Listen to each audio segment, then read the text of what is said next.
ભાજપની વધુ એક યાદી જાહેર થઈ છે। ગુજરાતના 6 ઉમેદવારો જાહેર થયા છે। વડોદરાથી ડોક્ટર હેમાંગ જોશીને ટિકિટ મળી છે, જ્યારે જૂનાગઢથી રાજેશ ચુડાસમાને રિપીટ કરવામાં આવેલા છે। અમરેલી બેઠક પરથી ભરત સુતરિયાને ટિકિટ મળી છે, તો મહેસાણાથી હરિભાઈ પટેલ ચૂંટણી લડશે। સાબરકાંઠાથી શોભનાબેન બારૈયાને ટિકિટ મળી છે। સુરેન્દ્રનગરથી ચંદુભાઈ ચિહોરા લોકસભાની ચૂંટણી લડશે। ભાજપે સાબરકાંઠા વડોદરાના ઉમેદવાર બદલ્યા છે। જૂનાગઢથી રાજેશ ચુડાસમાને રિપીટ કર્યા છે। કેન્દ્રીય મંત્રી ડોક્ટર મહેન્દ્ર મુંજપરા અને નારણ કાછડિયાની ટિકિટ કપાઈ છે। સુરેન્દ્રનગરથી મહેન્દ્ર મુંજપરાના સ્થાને ચંદુભાઈ ચિહોરા અને અમરેલીથી નારણ કાછડિયાના સ્થાને ભરત સુતરિયાને ટિકિટ આપવામાં આવી છે। વડોદરામાં રંજનબેન ભટ્ટના બદલે હેમાંગ જોશીને ટિકિટ અપાઈ છે, તો સાબરકાંઠાથી ભીખા ઠાકોરને બદલે શોભનાબેન બારૈયાને મેદાનમાં ઉતારવામાં આવ્યા। આમ વડોદરામાં મહિલા ઉમેદવારને બદલીને પુરુષ ઉમેદવાર, તો સાબરકાંઠામાં પુરુષ ઉમેદવારને બદલીને મહિલા ઉમેદવારને મેદાનમાં ઉતાર્યા છે। આ સાથે જ ગુજરાતમાં ભાજપે 26 બેઠક પર ઉમેદવારોની જાહેરાત કરી દીધી છે। આ તરફ કોંગ્રેસના હજુ 8 ઉમેદવારોની જાહેરાત બાકી છે।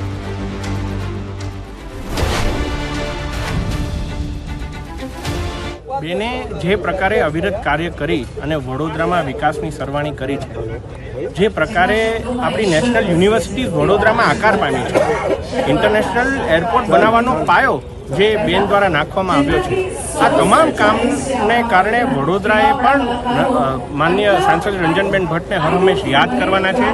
એમની કમિટમેન્ટ, એમના આશીર્વાદ સાથે જ હું આગળ કામ કરવાનો છું। આમ તો એક નાનો હતો ત્યારે જનસંઘનો એક બિલ્લો રમતો હતો, એવું મને બાળપણમાં યાદ છે। અમારા જનસંઘમાં રણુજથી મામા ઊભા હતા અને નાનપણમાં પંચાયતમાં રમતો હતો, અને એ વખતથી મને કંઈક પ્રેરણા મળેલી, તો ધીરે ધીરે યુવાન કક્ષાએ નેતૃત્વ લીધેલું અને સતત 1988થી ભારતીય જનતા પાર્ટીમાં કામ કરતો આવ્યો છું। જિલ્લા પંચાયતમાં પણ મારા ધર્મપત્નીને મને વારંવાર ટિકિટ મળેલી છે અને જીતીને ત્યાં હોદ્દા પણ ભોગવેલા છે। જિલ્લા પંચાયતમાં 2 વખત કારોબારી સમિતિ અધ્યક્ષ તરીકે રહેવાની મને તક મળી છે અને જિલ્લાની સેવા કરવાની તક મળી છે। સાબરકાંઠામાં ભાજપે ઉમેદવાર બદલ્યા છે। ભીખાજી ઠાકોરના બદલે વ્યવસાય શિક્ષિકા એવા શોભનાબેન બારૈયાને ટિકિટ આપવામાં આવી છે। સાબરકાંઠા લોકસભા બેઠકમાં સાબરકાંઠા અને અરવલ્લી જિલ્લાના વિસ્તારનો સમાવેશ થાય છે। શોભનાબેન બારૈયા પૂર્વ ધારાસભ્ય મહેન્દ્રસિંહ બારૈયાના પત્ની છે। મહેન્દ્રસિંહ બારૈયા 2012 વિધાનસભાની ચૂંટણીમાં કોંગ્રેસ તરફથી જીત્યા હતા, ત્યારબાદ તેઓ કોંગ્રેસમાંથી ભાજપમાં જોડાઈ ગયા હતા।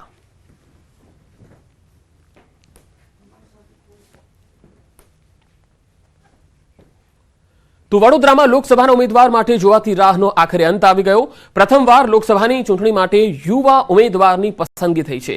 શિક્ષણ સમિતિના ઉપાધ્યક્ષ ડોક્ટર હેમાંગ જોશીને ભાજપે લોકસભાના ઉમેદવાર બનાવ્યા। નામ જાહેર થતાં જ શહેર ભાજપ દ્વારા ફટાકડા ફોડીને ઉજવણી કરવામાં આવી, તો શહેર પ્રમુખ સહિત કાર્યકર્તાઓએ હેમાંગ જોશીને અભિનંદન પાઠવ્યા। ડોક્ટર હેમાંગ જોશીએ પ્રદેશના આગેવાનો સહિત તમામનો આભાર માન્યો, સાથે જ કહ્યું કે શહેરના વિકાસમાં સૌ સાથે મળીને કામ કરીશું।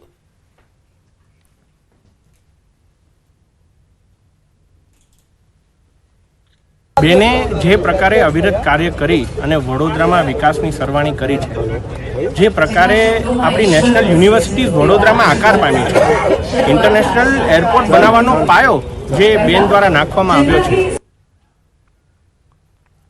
જૂનાગઢમાં રાજેશ ચુડાસમાને ત્રીજી વાર ટિકિટ મળતા તેઓએ મોવડી મંડળનો આભાર માન્યો।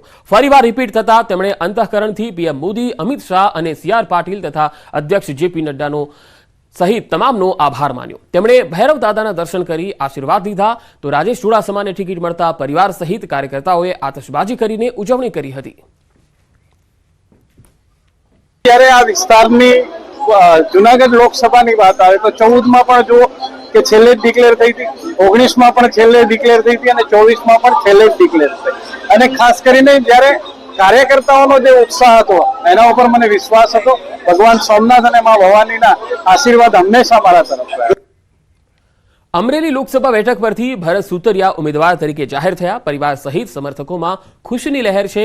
ભરત સુતરિયાએ ભાજપ પાર્ટી સહિત પીએમ મોદી અને શાહ સહિત મોવડી મંડળનો આભાર માન્યો। સાથે જ ભરત સુતરિયાએ ગ્રામજનો અને વડીલોના આશીર્વાદ લીધા, મીઠાઈ ખવડાવી મોઢું મીઠું કર્યું હતું।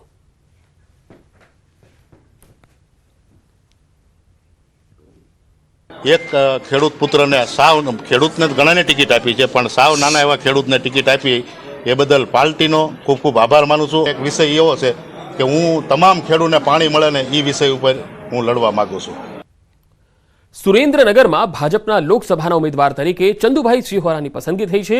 મોરબી જિલ્લા પંચાયતના પૂર્વ પ્રમુખ ચંદુ સિહોરાની પસંદગી થતા ભાજપ કાર્યાલય પર કાર્યકર્તાઓએ ફટાકડા ફોડી તેમજ મોઢું મીઠું કરાવીને ઉજવણી કરી. ચંદુભાઈને ટિકિટ મળતા તેમણે પીએમ મોદીનો આભાર વ્યક્ત કર્યો. ચંદુભાઈ સિહોરા છેલ્લા 27 વર્ષથી ભાજપ સાથે જોડાયેલા છે. તેમાં પાયાના કાર્યકર્તાથી લઈને મોરબી જિલ્લા પંચાયતના પ્રમુખ સુધીની જવાબદારી નિભાવી ચૂક્યા છે. તેમણે મોરબી જિલ્લા ભાજપના ઉપપ્રમુખ, મોરબી જિલ્લા કોષાધ્યક્ષ અને વાંકાનેર ગ્રામ્ય મંડળના પ્રભારી, હળવદ તાલુકા પંચાયતના કારોબારી ચેરમેન સહિતની અલગ અલગ જવાબદારી નિભાવી છે. આગામી દિવસોમાં સંગઠનને સાથે રાખી ચંદુભાઈ સિહોરા દ્વારા ઝંઝાવાતી પ્રચાર શરૂ કરાશે. 6 લાખથી વધુ મતોની લીડ સાથે જીત મળશે તેવો વિશ્વાસ ચંદુભાઈએ વ્યક્ત કર્યો.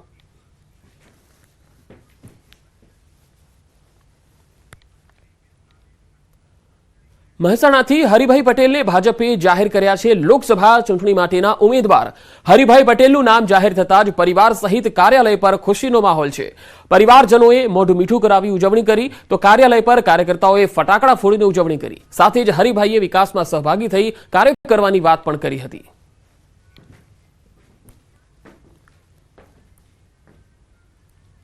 આમ તો એક નાનો હતો ત્યારે જનસંઘનો એક બિલ્લો રમતો હતો એવું મને બાળપણમાં યાદ છે. અમારા જનસંઘમાં રણુજથી મામા ઊભા હતા અને નાનપણમાં પંચાયતમાં રમતો હતો અને એ વખતથી મને કંઈક પ્રેરણા મળેલી. તો ધીરે ધીરે યુવાન કક્ષાએ નેતૃત્વ લીધેલું અને સતત 1988થી ભારતીય જનતા પાર્ટીમાં કામ કરતો આવ્યો છું. જિલ્લા પંચાયતમાં પણ મારા ધર્મપત્નીને મને વારંવાર ટિકિટ મળેલી છે અને જીતીને ત્યાં હોદ્દા પણ ભોગવેલા છે. જિલ્લા પંચાયતમાં 2 વખત કારોબારી સમિતિ અધ્યક્ષ તરીકે રહેવાની મને તક મળી છે અને જિલ્લાની સેવા કરવાની તક મળી છે. મહેસાણા જિલ્લાના જિલ્લા પંચાયતમાં રહીને તમામ ગામડાનો વિકાસ કરવાની પણ મને મોટી તક છે. મોટો વ્યાપક સંપર્ક છે અને સંગઠનમાં પણ મેં મંત્રી તરીકે, ઉપપ્રમુખ તરીકે પણ સેવા આપેલી છે. એટલે સંગઠનમાં પણ મને કામ કરવાની મોટી તક મળી છે. એટલે કાર્યકર્તાઓ સાથે જોડાયેલો છું. જમીન ઉપર કામ કરેલું છે. જમીન લેવલનો વ્યક્તિ છું અને ગામડાના છેવાડાના વ્યક્તિઓ સાથે કામ કરવાની મને આ પાર્ટીની આ યોજનાઓ લઈ જવાની મને અનુકૂળતા રહેલી છે અને લોકો વચ્ચે મને એનો યશ અને આનંદ મળેલો છે. બહુ ગૌરવ અનુભવું છું. ક્ષત્રિય સમાજ અંગે પુરુષોત્તમ રૂપાલાએ કરેલા નિવેદન પર હવે ક્ષત્રિય સમાજમાં નારાજગી જોવા મળી. ગુજરાત ક્ષત્રિય સભા પ્રમુખે પણ નિવેદનને વખોડ્યું છે અને તેમણે આ નિવેદનને નિંદા પણ કરી.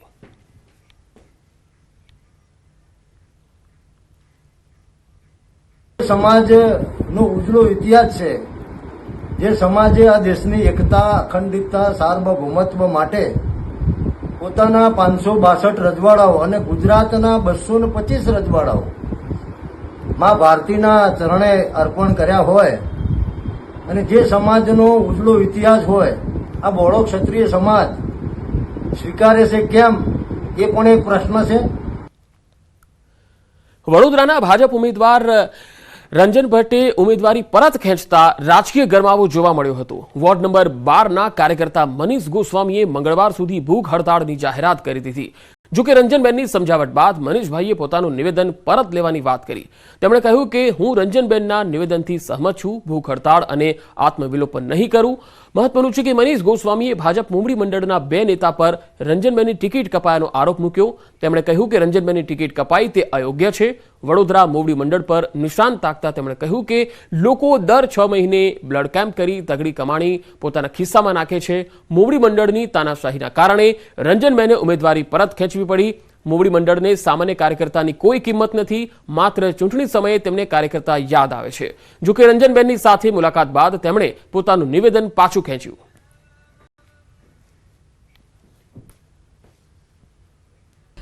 કે હવે હું પોતે ઉમેદવારી નહીં કરું, ચૂંટણી નહીં લડું. તો હવે આપના માધ્યમથી મારા મનીષભાઈ પણ આપને જે કંઈ ઇન્ટરવ્યૂ આપ્યું છે એ હવે આગળ એવું કંઈ પણ નહીં કરે. મેં જે નિર્ણય લીધો છે પાર્ટી સાથે હોઈએ તો આપણે બધાએ આવું કોઈ પાર્ટીને ખરાબ થાય અને મારા માટે પણ ખરાબ દેખાય કે હું કરાવતી હોઈશ.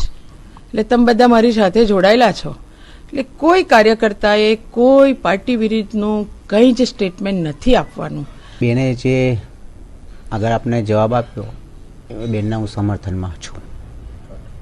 આગળ મારે જે સ્ટેટમેન્ટ જે આપ્યું હતું એ મારું સ્ટેટમેન્ટ હું પાછું લઉં છું.